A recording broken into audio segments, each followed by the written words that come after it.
Então, a partir de agora, você é bem-vindo ao nosso quadro Clínica da Alma, e você que está em casa pode participar conosco também. Os nossos canais de interatividade para você perguntar, comentar, tirar dúvidas, né, acerca do tema de hoje, que é identidade. E você pode ligar, portanto, para o 3209-3301 é o nosso CAT. Você será atendido por um atendimento eletrônico, tecla opção 1, e aí a sua participação chega até nós.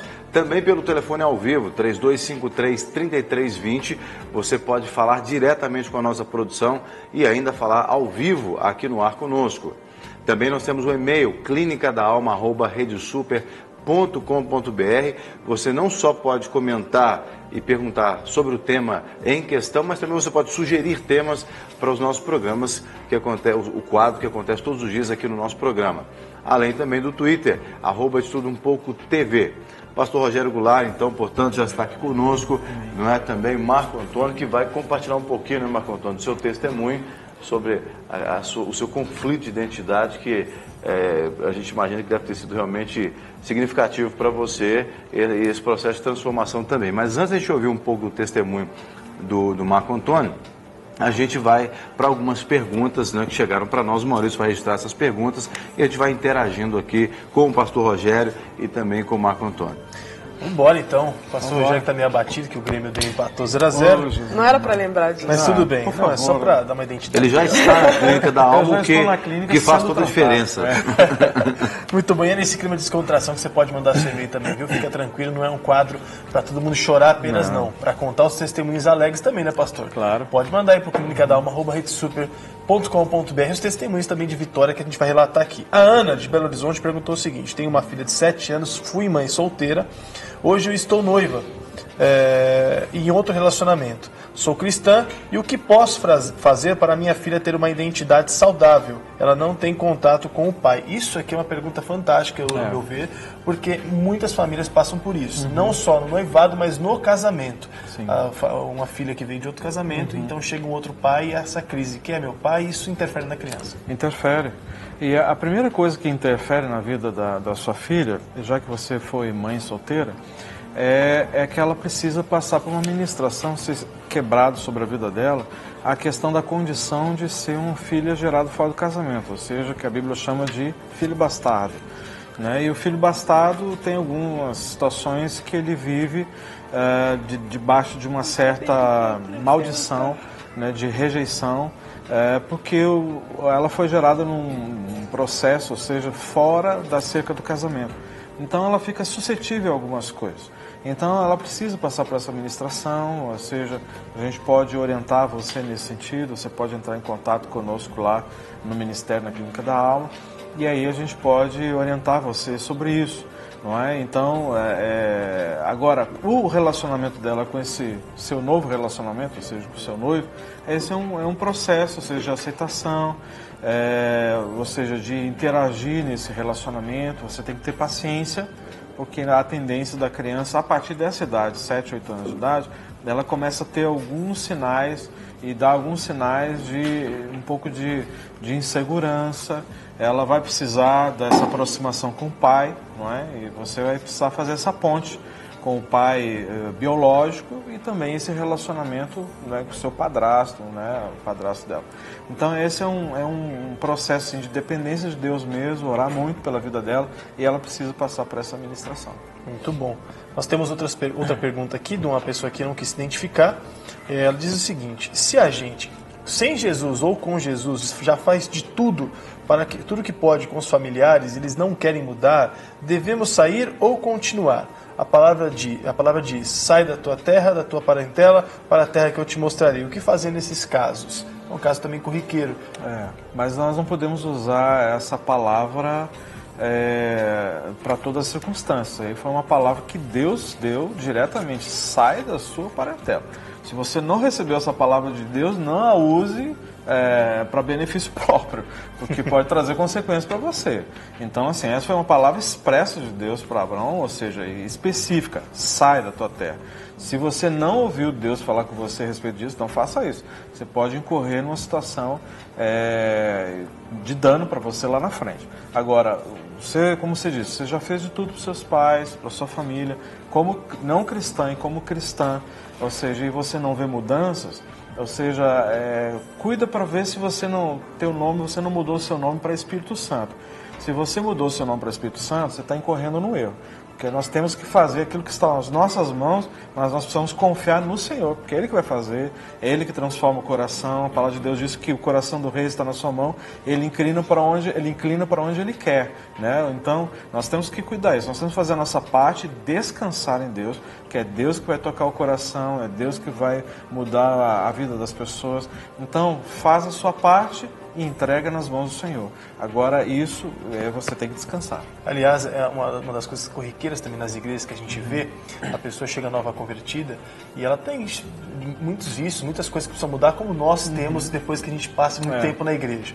E às vezes a igreja quer impor sobre a pessoa uma mudança violenta, de caracterizar a pessoa como uma crente, como uma cristã. E, na verdade, quem faz isso é o Espírito Santo. Então, quem nos assiste também, pastor, e recebe tantos ensinamentos, às vezes quer fazer justiça com as próprias mãos onde chega. E a verdade é plantar a semente e o Espírito faz a diferença, é isso? O crescimento vem de Deus. O geminar é de Deus. Então, assim, é óbvio que aquilo que está nas nossas mãos disponíveis para fazer, a gente deve fazer. Não é? Mas crendo que é o Senhor que vai tocar o coração, é Ele que mexe no coração das pessoas, Ele que traz a consciência, não é? Então, assim, a palavra de Deus diz que nós temos que pregar e falar. Agora, o poder, o agir de transformar a mente e o coração das pessoas, isso aí é só o poder de Deus mesmo. Muito bom. A Rose faz uma pergunta aqui, que ela diz o seguinte: quando nós nascemos, nós cortamos o laço de alma com a mãe lá no cordão umbilical. Quando o relacionamento é muito forte com o pai, pode fazer o desligamento também? Como se faz? Obrigado, e o programa está nota 1000. Obrigado pela parte do programa. Pelo que eu entendi, ela está dizendo assim que o ato de cortar e com o pai cordão, é a mesma coisa? Seria porque o pai não tem um cordão umbilical. Então, como seria essa atitude que ela entende que é um ato profético, vamos dizer assim? Entendi. Essa pergunta ela é salutar, é jóia. Existe a dependência emocional do pai também. Deixa eu contar para você, assim, em breves palavras, o que ocorreu comigo especificamente. Ou seja, meu pai e minha mãe já tinham meu irmão, a minha irmã mais velha e meu irmão. Né? Então, depois, a minha mãe engravidou e meu pai, assim, diante das circunstâncias que eles estavam vivendo, circunstâncias, assim, econômicas, bem carentes. Então, ele disse, olha, nós não temos condições de ter outro filho, então... tem que resolver, tem que tirá-lo e tudo, né? Vão ficar só com um casal, já tem um casal, tá bom. Eles não eram cristãos, não conheciam o Senhor. Mas a minha mãe sempre teve, desde solteira, quando ela era menina, o sonho de ter 3 filhos. E então aconteceu que ela persistiu, disse, não vou tirar não, e onde come 2, come 3. A minha irmã mais velha já tinha uma certa idade, vai poder ajudar a cuidar de mim e tal. Então, na realidade, o que aconteceu? O meu pai, que é o sacerdote da casa, disse assim, eu não quero. Então o que aconteceu lá no ventre? Ou seja, eu recebi esse impacto de que quem que queria essa gravidez? Apenas a minha mãe. Então o que aconteceu? Eu nasci extremamente dependente da minha mãe, né? Porque eu não sabia disso, né? Ou seja, que meu pai não queria essa gestação, não queria essa gravidez, mas a minha mãe, ou seja, que queria. Então eu tinha essa afeição muito mais forte, sempre queria estar junto com a minha mãe, mas ao mesmo tempo, é o que acontece com as pessoas que passam por rejeição, que é um outro tema que nós vamos abordar aqui. Ele vai tentar buscar, de todas as formas, agradar aquele que rejeitou, que era o meu pai. E isso acaba criando um laço de alma, uma dependência emocional pela rejeição. Então o que acontecia aqui? Meu pai sempre gostou de jogar futebol, eu também, né? Eu já falei isso aqui até. Meu pai é um excelente assador, eu sou até hoje, graças a Deus, né? De churrasco, um bom gaúcho, né? Meu pai sempre gostou de ter os amigos próximos, eu desenvolvi isso. Então, na realidade, no fundo, eu estava dizendo, meu pai, olha só como eu sou parecido com você, eu quero o seu amor e a sua aceitação. E eu desenvolvi esse vínculo com a minha mãe, que eu tive que passar por uma ministração sobre isso, e uma carência de dependência afetiva do meu pai, por causa da rejeição. Então eu queria estar próximo do meu pai, eu tinha necessidade de ouvi-lo, de vê-lo chegando no seu trabalho. Ele sempre foi motorista durante muitos anos e eu também gostava e gosto de dirigir até hoje. Então, você precisa quebrar isso. Como é que se faz? É uma oração onde é quebrada essa oração, que eu também fiz com o Marco, que está aqui, ele vai poder falar sobre isso. Ou seja, quebrando esse vínculo de dependência emocional do meu pai ou do seu pai. Você faz essa oração quebrando isso, pedindo perdão por ter colocado, ou seja, um lugar de destaque na sua vida, e pedindo então que Deus venha a assumir esse lugar, ou seja, a centralidade da sua vida, para que Ele venha sentar no trono da sua vida efetivamente. E aí você pode fazer essa oração: Senhor, eu me ligo agora ao cordão da minha vida, ao Senhor, que é a fonte da minha vida, e eu não quero que mais nenhum outro canal venha ocupar o lugar que é a da fonte. Mas no caso do Marco, que tipo de situação que ocupava o lugar de Deus na sua vida, Marco? E você não tinha a sua identidade bem definida? É justamente em relação ao que o Rogério comentou, dessa questão de uma autoafirmação. Eu sempre, tudo que eu ia fazer, eu achava, tipo assim, o meu foco eram meus pais, aquela questão da identidade mesmo, que o Rogério falou, ali todos os caracteres que estavam ali em relação à minha pessoa, eu queria focar eles, como se eu tivesse um exemplo, e dar toda a satisfação que eu fazia, de uma questão assim a capacidade, um exemplo, tudo que o Marco ia fazer, não, eu tenho que fazer para mostrar para os meus pais. Eu tinha que ter uma autoafirmação vinda deles. E isso, em certas partes, me causava insegurança. E essas pessoas que estão do outro lado aí, que eu recomendo elas que, como o pastor Rogério falou, a gente precisa buscar o nosso refúgio no Senhor. O nosso refúgio é o Senhor.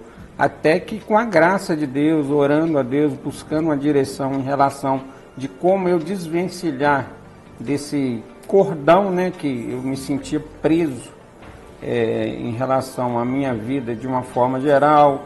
Eu me sentia uma pessoa insegura, uma pessoa tímida, uma pessoa que é como se fosse aquela cinta que o jogador usa, de você correr, mas não sair do lugar. Mas por quê? Eu estava preso a algo que aos meus pais, aquela necessidade de aprovação. Mas por que você tinha essa necessidade? Você tinha mais irmãos? Você acha justamente, que a atenção era dividida mais para eles? Justamente. Essa questão, principalmente do meu irmão mais velho, que hoje ele é o líder lá do ministério, onde eu congrego, e assim, é um homem de Deus, um homem de caráter, mas a questão não se limitava à pessoa dele, limitava a minha pessoa na questão de eu querer ter que dar uma satisfação do que eu fazer, tudo que eu ia fazer, desde o primeiro relacionamento que eu tive.